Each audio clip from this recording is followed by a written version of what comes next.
Hey, everybody. David Swore here once again with DJ Cox for another episode of We Can't Tell You Yet. Whatever our new name is, Frenemies, I guess, for now. But it's good to see everybody. DJ, it's even good to see you, unfortunately. No, I'm just kidding. I hear you, DJ, before we really get into the meat of things, we had pretty much about an 8-hour conversation this week with Lee Sayers. Can you just condense for us, number one, why were we talking about slugging percentage? And number two, what your beef with it is? Number one, why we were doing it is because you brought up WAR once again. And I don't understand WAR. And then I don't understand slugging percentage. So I just got on this huge rant of slugging percentage. Nicole had to intervene. I mean, me and Lee were just like speechless. Like, why are we talking about this? And it just kept going on and on and on. And this is all in DJ's passionate defense of Albert Pujols. It just goes back somehow to this guy. All I said was he was negative in the WAR category, and DJ just goes off. Well, what does that even mean? And here we are, 8 hours later, still talking about slugging percentage. I mean, that was one of the craziest few hours ever. Thank goodness Nicole got you settled down. And anyway, one of these days we'll have to read through those texts for our listeners. It's really revealing, shocking, head scratcher, but anyway. So the more that I got into that argument with you, the more I hated slugging percentage. I'm not gonna lie to you. Wow. DJ literally says, guys, what is slugging percentage? So I said, well, here's the Google definition. And he says, well, what does that even mean? And I say, well, it's, total bases divided by at bats. I mean, what is that? Yes, but what does that even mean? What does someone with a 500 slugging percentage? So I just flippantly say, I don't know, a double I don't know. Of course, that sent him crazy. But anyway, so now every player for this podcast will be judged by their slugging percentage. So that's just how it's going to go. And that is I should have prefaced this by saying, and that is our I Just Got Dumber segment. So we'll move on. Dude, baseball has been pretty crazy. It's been a couple weeks since we've had to have a podcast. A lot of crazy stuff been going on. Number one, DJ, the Dodgers were eliminated. So talk about that. Yeah, so pretty tough from their perspective of getting eliminated. Just ran out of gas, basically. Too many injuries. A lot of things went wrong on their end. Dave Roberts, I don't believe, managed very well in that series. Just did not hold off. And now they've got an off season, David, where they've got a lot of question marks and a lot of big free agents. So I'm going to kind of get into this just a little bit here for you and some of these guys that are out there now. And I kind of want your perspective on this too, David, and what you think they should do with these guys. So we'll start with Max Scherzer. What do you think of him? Should the Dodgers keep him? Yes. Max Scherzer is always a keep, especially since now you won't really, have to commit to him for very long. I mean, I don't know what kind of contract he's looking for. If I'm not mistaken, he's an out West guy. I think you have to commit to Max Scherzer. What do you think? Well, I think you got to sign him too. The Dodgers have monopoly money, basically, to spend. And I don't know exactly what he's looking for in his older age. A 3-year deal would make a little bit of sense, I think, because you're not going to get him on a 1-year deal, I wouldn't believe. So they can get him back on a 3-year friendly deal like that. I'd go for it. But I think that's about all he's got left, to be honest with you. So if they do it there, it makes sense. If he tries to get like 7 years or something crazy like that, which is possible. He's going to get top money for those, whatever you get him. So we might be talking about a 3-year, between $75 and $90 million deal for a 37-year-old pitcher. I mean, that can be tough to swallow, but let's face facts. Max Scherzer is still the best, or among the best. So I'm a huge fan of Max Scherzer. What about Corey Seager? I think he's going to go to the Yankees probably. But to the Yankees. Trey Turner's going to slide over to short. Lux will take his spot back at second, or Chris Taylor or somebody. I think Seager's as good as gone. Yeah, What do you think? I totally agree with that. I think out of all these guys that are on this list, he's the one that's going to go. You made the point already on they need to find a spot for Gavin. Trey Turner was terrible at second base. I made that point in the last podcast that we had. He's not ready for second base. He's not good over there. And, they got Turner signed and Muncy's coming back. So that infield's clogged with guys already. I think he's out. I think you're 100% right on that. So here's a big one, David. Clayton Kershaw. What do you do with a guy like Clayton Kershaw?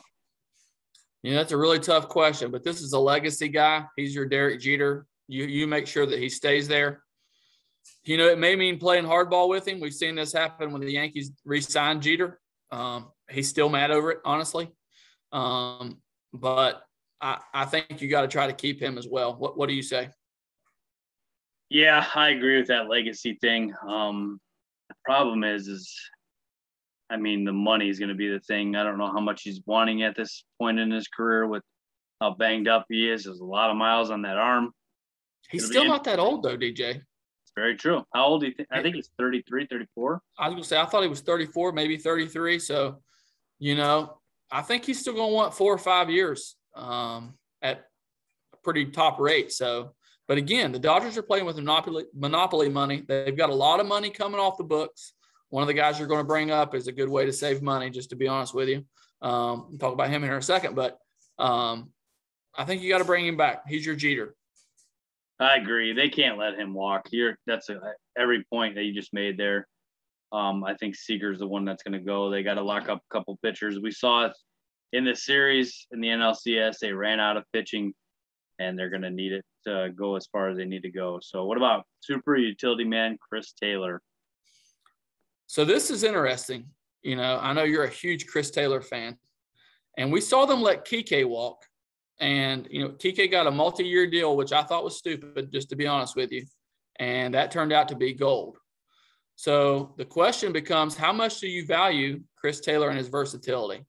I have no idea what kind of contract he's going to be looking for, but do you value him at $15 million a year? Let's just say that's the number. Yeah. So you start, that's a tough one. Obviously the Dodgers are going to be better with him. I do believe that, but you got to ask yourself that question. How much do you value Chris Taylor? I can't remember what Kike got. I can look that up maybe here in a minute. I want to say he got 10 or in that range for 3 years or whatever. So Taylor's probably going to be a little more valuable than that. So 12 to 15 million, 3 years. You're going to commit $45 million to Chris Taylor. That's a tough question, but they'll be better with him on the team. I can definitively say that. What do you say? My heart tells me he's coming back. My gut tells me he's not. I really believe, kind of like you just said with Kike, somebody's gonna pay this guy, and I don't know if it's gonna be the Dodgers.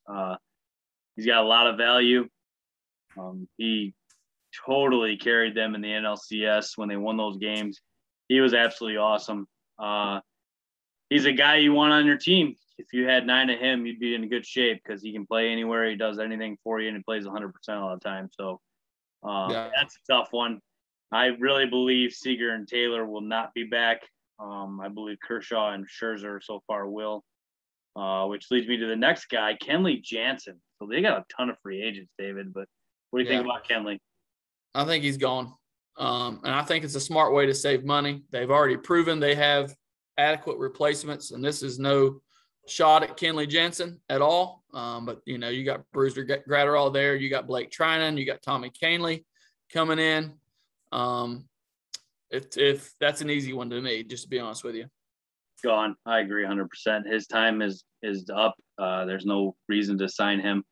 Gratterall is your closer, and Trinan's an absolute animal. So there's no way I'd re-sign him for the money that he's probably going to command. I'll go with a pass on that one.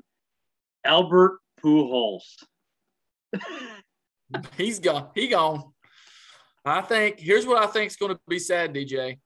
I think there is going to be a team sign Albert, and I think it's going to be the Cardinals. And I think it'll be a one-day contract, and he'll be done. That's what I think.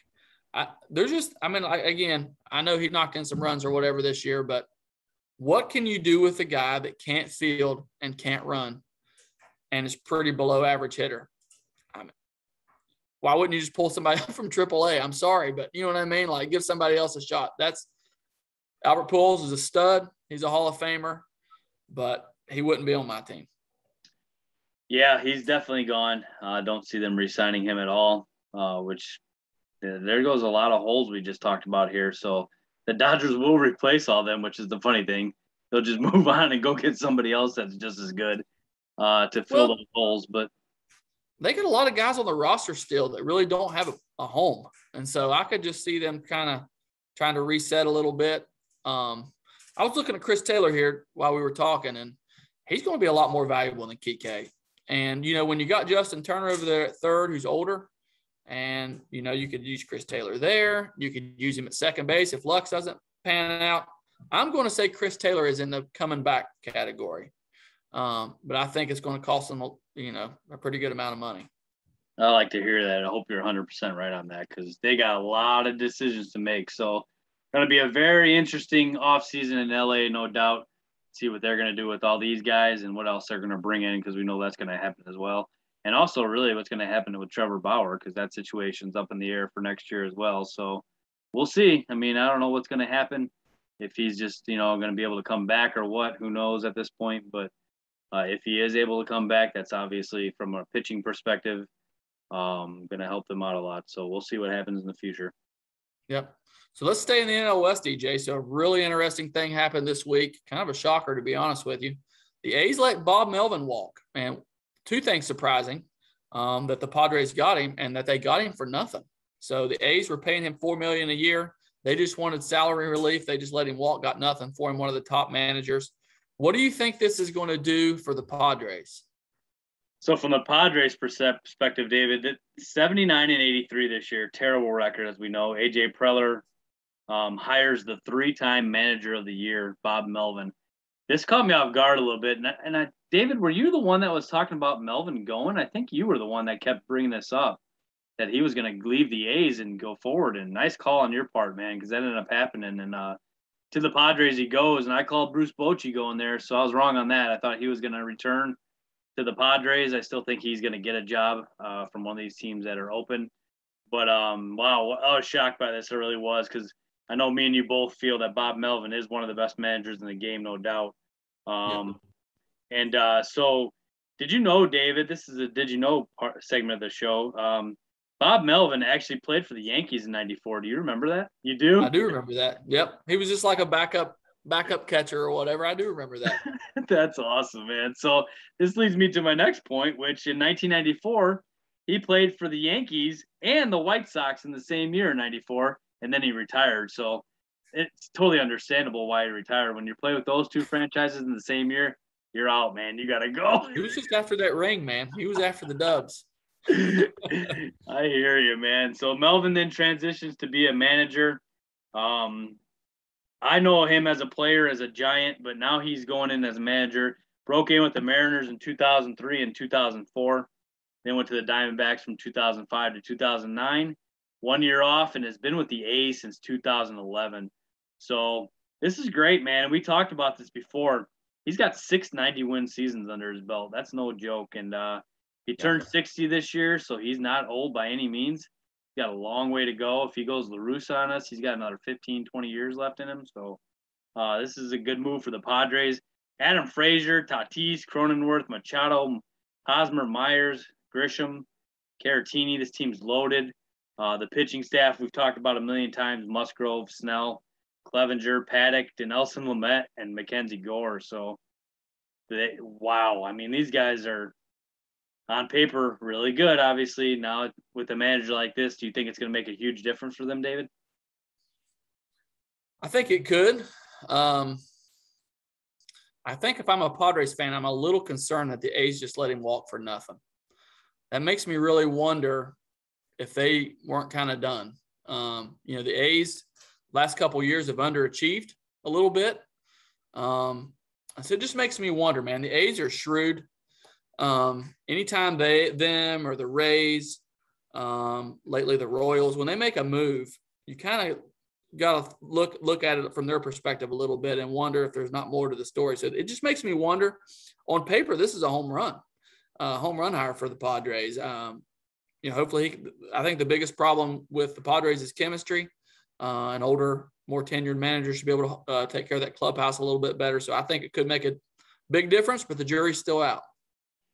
Yeah, man. So you talked about the A's perspective on this a little bit. Let's get into that for a minute here. So I'm going to throw some names at you, and if you got your own guy, you can bring him in too on this. But here's what I've been hearing for the A's rehire: Mark Kotsay, Ron Washington, Buck Showalter, Mike Scioscia, Bruce Bochy, Brad Ausmus, Carlos Beltran, Joe Espada, who is the Astros bench coach. So out of those guys, hey, somebody has to hire Ron Washington. They're idiots if they don't. I know, he's had a drug issue and things in the past, but he was a good manager with the Rangers there for a minute. I think he's been a bench coach with the A's before.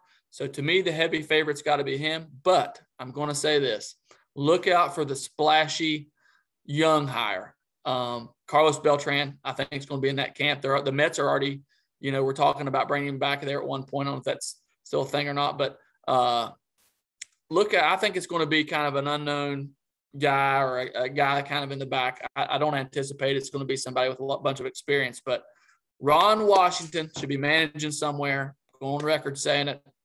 Whoever's got an opening, he needs to be in one of them. So, David, with all the free agents looming and the farm system ranked closer to 30 than 20 for the A's, they're coming towards a rebuilding phase, man. Ooh, they're selling, man.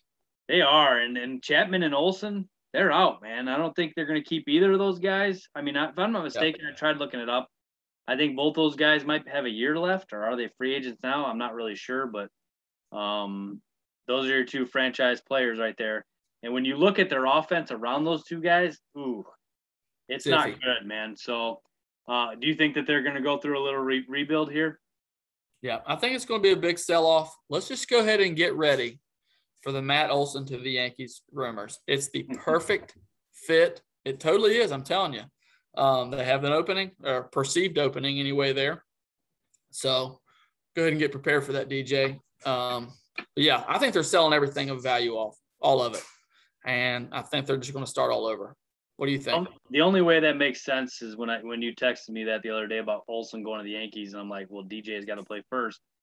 Well, if DJ plays third, then that makes sense. But if DJ's got to go to first because of Gleyber, I don't see. I just think the Yankees are going to take the Dodgers approach and just stack. They ought to anyway. Yeah. Just stack the team and figure out. The cream always rises to the top. Now, that's what I think is going to eventually happen. The Yankees are totally going to find him a first baseman, a guy who can actually play first base. And like I said, it could be LeMahieu. I don't think that wouldn't be the worst thing that ever happened, but I totally expect Rizzo or Olsen or one of these free agents to end up there, or somebody that's getting traded. Yeah, so, I mean, Bassett, Manaea, Montas, James Kaprielian, and Cole Irvin, A.J. Puck, they got some good pitching there in Oakland, that's for sure. But that offense, man, when you look at it closer, besides the two Matts, you got Tony Kemp, Elvis Andrus, Seth Brown, Chad Pinder, guys like that. Nothing's going to blow your socks out. Ramon Laureano is going to come back, obviously, from his suspension, too. Don't be surprised if Gleyber goes there in a trade. Let's just be honest about it. I mean, he's still not making a bunch of money, so I don't think the Yankees are married to Gleyber there. I'd like to give him another year and put him back at second and see if he can turn into a 38 home run guy again. But, there just comes a point when you got to say, okay, it's time to do something else. So we'll see. The A's are going to be a fun watch this year to see what they do. So, DJ, we're sitting on Game 6 tonight. We're trying to get done in time to watch it. So why don't you go ahead and break down what's happened so far in this series? It's been really interesting. 3-2 Braves right now. I thought for sure that last game they were going to win it. I thought it was over in the first inning, and the Astros must have got some signs and proved me wrong. So why don't you go ahead and break it down? Game 1, we once again get to listen to Joe Buck, David, and I can't stand this. Stop. We just have to stop. We have to stop right there. I don't understand the Joe Buck hate, so explain it to me. Oh, explain the Joe Buck hate? Yeah, I was reading on Twitter one day, and I don't remember who it was. Somebody was like, I don't get the Joe Buck hate. He's like a Hall of Fame announcer or whatever. And I agree. I like Joe Buck. So you're just going to, is it because he's done so many of these games that you're just kind of worn out with him? Like, I think he does a good job. Like, what's the rub? I do think a lot of it is the fact that it feels like you hear him 100 times when you're watching football. It seems to always follow the Packers, which makes me mad. And then he's always on the World Series too. And I don't know, man. It's just like, it probably is a little bit of aware from him just doing it so much. I don't know, man. I don't really. I think the only guy that I could stand doing it all the time is Vin Scully, to be honest with you. I love Joe Buck. I love John Smoltz as well. I like John Smoltz. I like Ron Darling. Pretty good. I mean, to me, their broadcast compared to any ESPN broadcast, it's varsity and JV, man. I'm just going to be honest. I don't like anybody. I like Vasgersian pretty good with ESPN, but literally anybody else that they've thrown out there, I don't like. A-Rod, obviously. I don't like Sutcliffe. I hate the ladies that are on there. Sorry. Unpopular opinion. But anyway, just name off who ESPN's trotting out there, and Fox's team is 1,000 times better, in my opinion. That might be unpopular. Yeah, we got our A-Rod reference in for the show, just so everybody knows out there. By the way, I just noticed. You got it in. I got a Let's Go Braves sign over here somehow. Yes. Wow. I just saw this. Devin or Lindsay? The wife. It was the wife. Good job, Nicole. Good job. Wow. Had a girl. The glare came off of that little corner. I was like, what is that? Okay. That was a good one. I got you. That's awesome. I love it. Wow. So anyway, Fox is going to have the World Series through 2028, David. So he's going to be doing every one of those too. I love it. Sure. Braves win 6-2 in game one behind a good offense. Jorge Soler, former Cub, opens the World Series with a bomb. The Braves get 2 in the first, 1 in the second, and another 2 in the third. Kind of open this thing up early. Charlie Morton, David, pitches 2 in the third innings and throws 16 pitches on a broken leg. Talk about that for a second. Yeah, man. He's the ultimate gamer. I love Charlie Morton. He's definitely, towards the top of the list of guys I want pitching in the playoffs. Awesome in the clubhouse. That's just amazing, man. He's just an amazing guy. I hate it. That was a tough take, for the Braves. Your ace is out right off the bat. I know the Dodgers dealt with injuries as well. And you got to hand it to the Astros too. McCullers is out. But man, that's a tough break, in the first game, but kudos to him, man. AJ Minter then comes in and throws 2 2/3 for the win.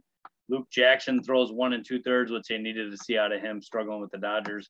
And Framber goes 2 innings, David, and Framber has been awful in the World Series. Shocking. 5 earned in game one. Austin Riley is mashing. He's looking like the MVP for the Braves so far in this series. He also wins for best walk-up song, going with the Steve Austin walk-up song. Very cool on his part. Shout out to my boy Mike Kerr, who used to play for me at Plano, for having that walk-up song as well. Very intimidating. David, what were your overall thoughts on game one, the Braves jumping out right away and getting the win?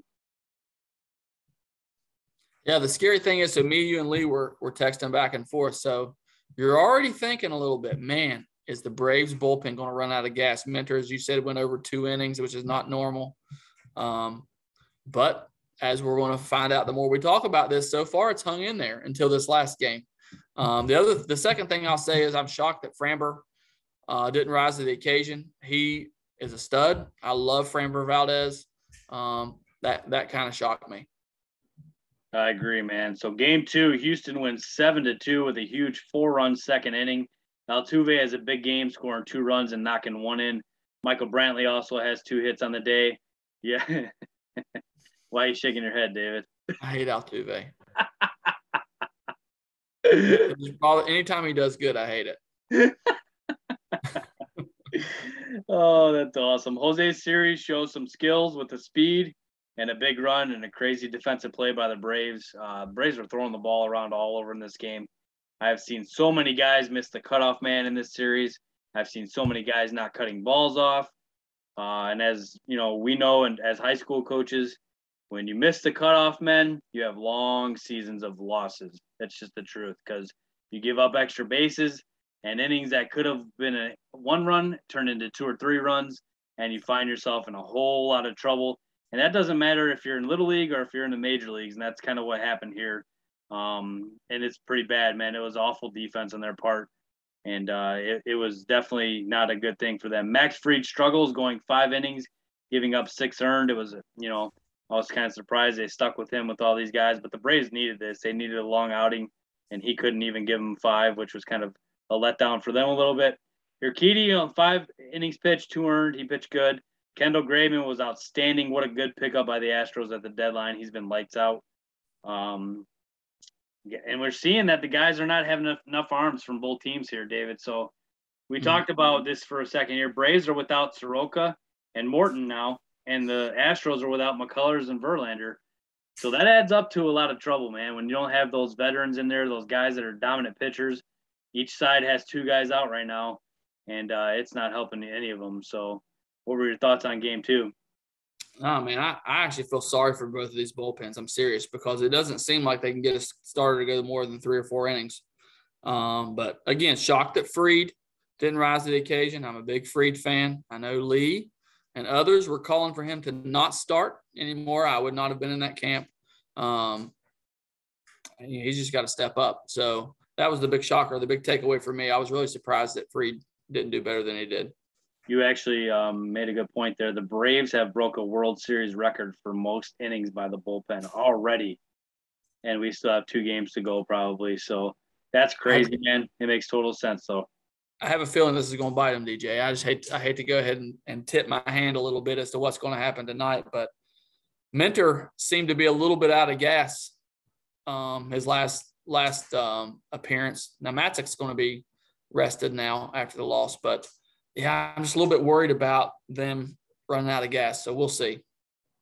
Game 3, Braves win 2-0. Braves get 1 in the 3rd and 1 in the 8th inning to win the game. Bregman and Diaz had the only 2 hits for the Astros, who looked really bad offensively. Altuve and Correa struggled really bad in this series.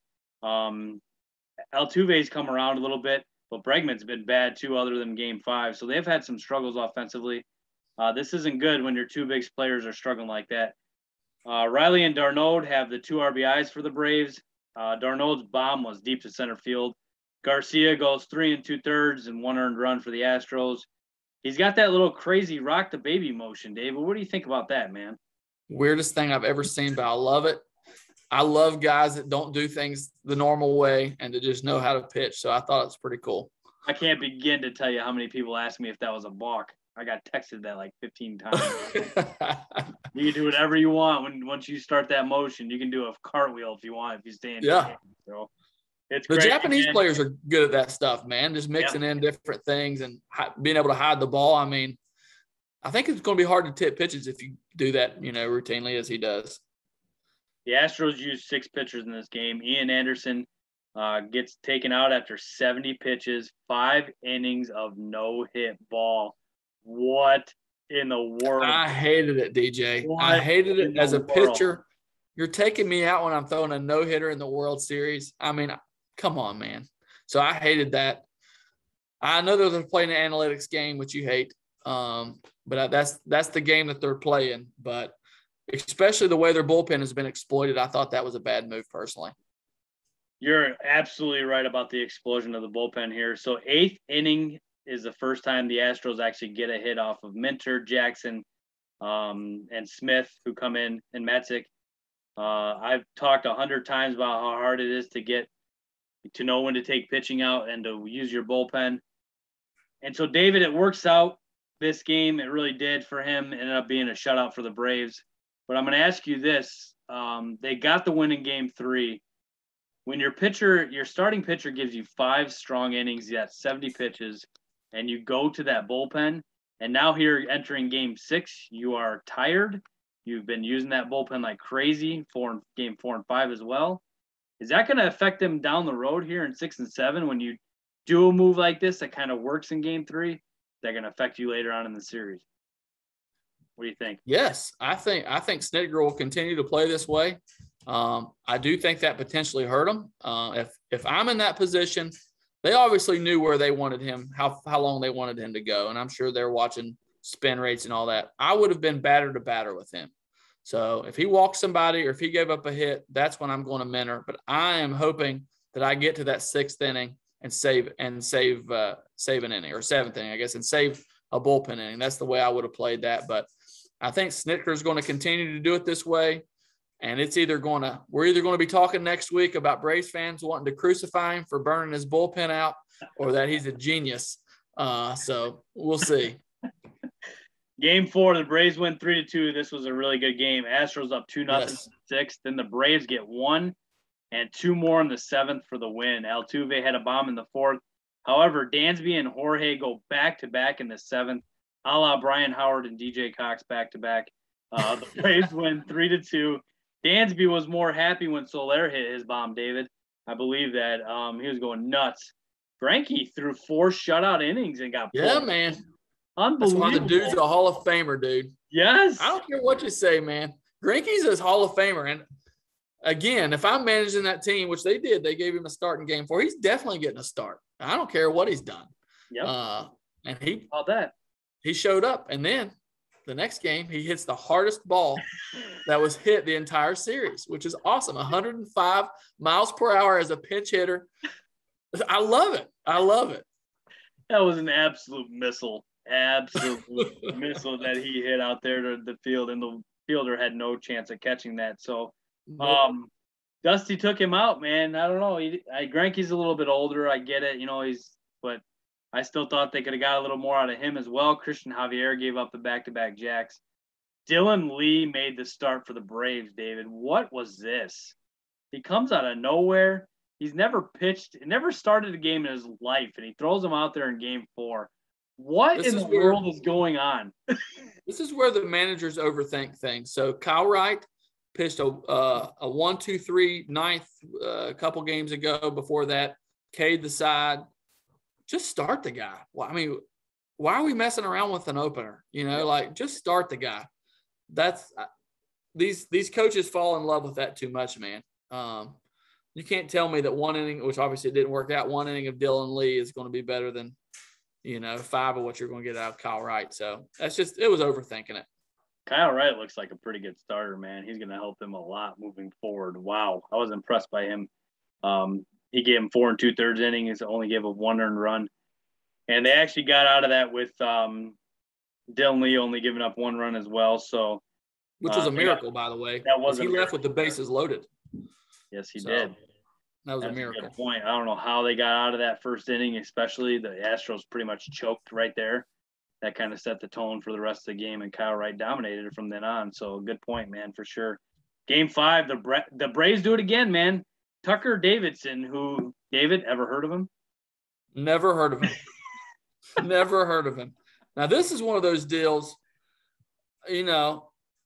I didn't understand why they let him go as long as they did. He obviously didn't have it.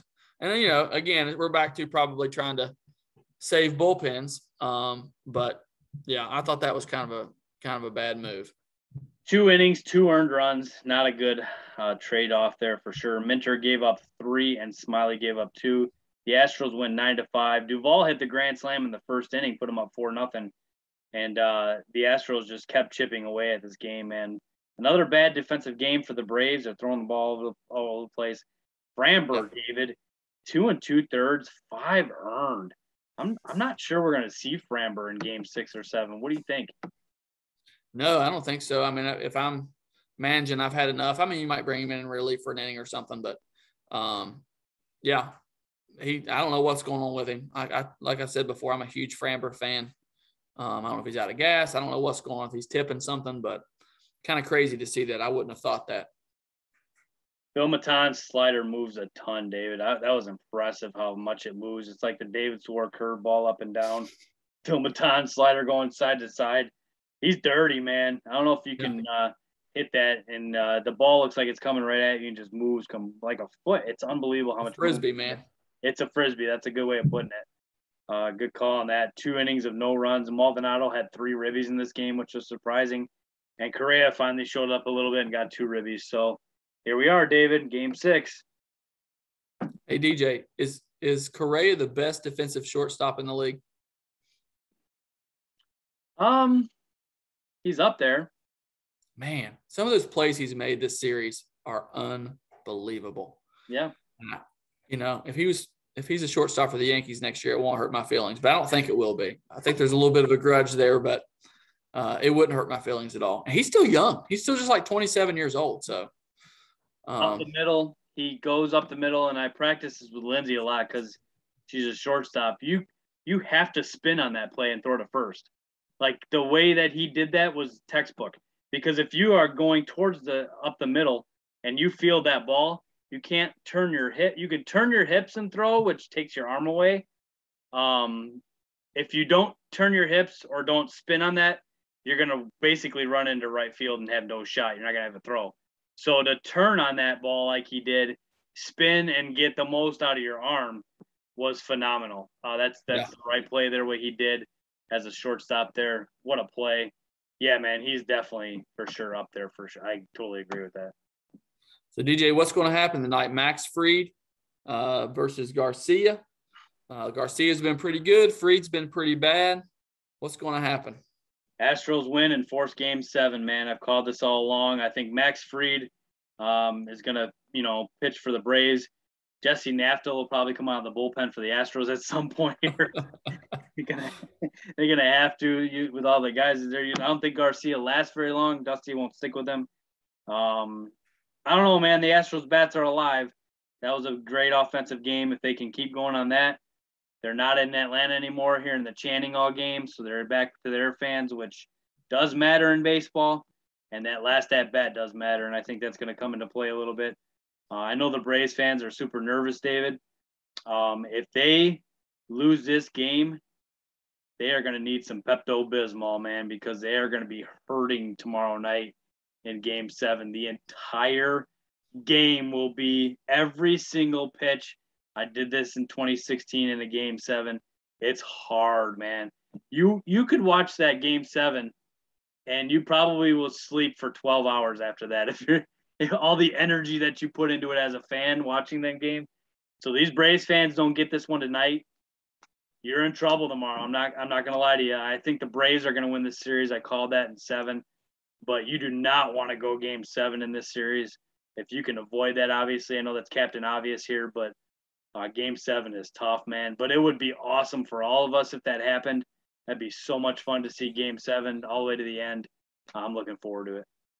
I'm going to say the Braves are going to pull it out. I think Fried's going to show up big tonight, and the bullpen's going to put it back together one last time. But I'm with you. If they don't win this game, I think they're in deep trouble. I don't know who would the game 7 starters be, DJ? Have they announced it?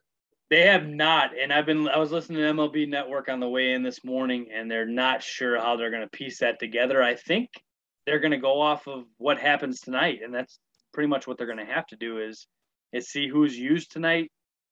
Because both managers, if I'm not mistaken, they both got to kind of go for it here. And if you got to kind of push some buttons you normally wouldn't push as far as using some certain guys you wouldn't normally use, the Braves have to finish this tonight and the Astros have to win to stay alive. So they're both in different unique situations here. So we'll see. We'll see how it goes. Well, it's going to be awesome. I can't wait to check in and text back and forth and all that and ride each other. It's going to be a blast. But I guess, DJ, we got one last thing to cover. Nelson Cruz wins the Roberto Clemente Award. Talk about that for a second. Yep, I'll go over this real quick. Just a couple things that he's done. Pretty awesome, man. The guy provided financial support for 1,200 families in the hometown in Dominican Republic. He also helped feed 700 families during COVID. After a fire destroyed the home of her friend, he bought the town a new fire truck, 80 uniforms, and an ambulance. He also provided an education center and a tech center with computers to assist athletes in their education. He also organizes dentist checkups for 500 different patients. He said he didn't see a lot of Dominican people smiling because they had bad teeth or they didn't have teeth, so he helped them out a lot, which is really cool, man. That's a lot. The guy has a heart of gold, and I don't know if you saw, I could not care less about the ESPYs because it's so political nowadays and it's so dumb in a lot of perspectives, but I did watch a little bit on Nelson Cruz there. What a dude, man. He's awesome. He's ranked 141st all time in RBI, which is very impressive. If you know that there's 22,564 people who have played this game in the MLB level, he's 141 all time. That's impressive, man. It really is. He's got 1,238 RBI, 449 career homers. And David, he did not slow down this year. He really didn't. He had an awesome year. And he hit over 30 homers this year, so 32 bombs. So he's not showing any signs of going out yet. He probably got a couple of years left to see what Tampa Bay does with him.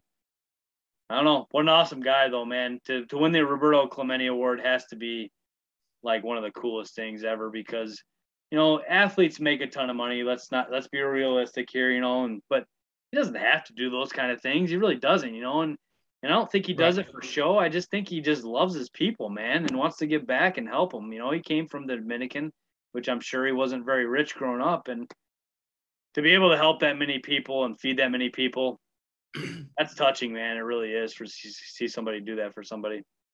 Yep, I agree, man. Awesome dude, awesome baseball player. Well, DJ, I guess we better wrap it up. It's time to watch some baseball, but please like our page, subscribe. One of these days, we're going to break out that new name and new logo. We'll let you know when, but I guess we'll see you in about a week. Sounds good. Everybody have a good night.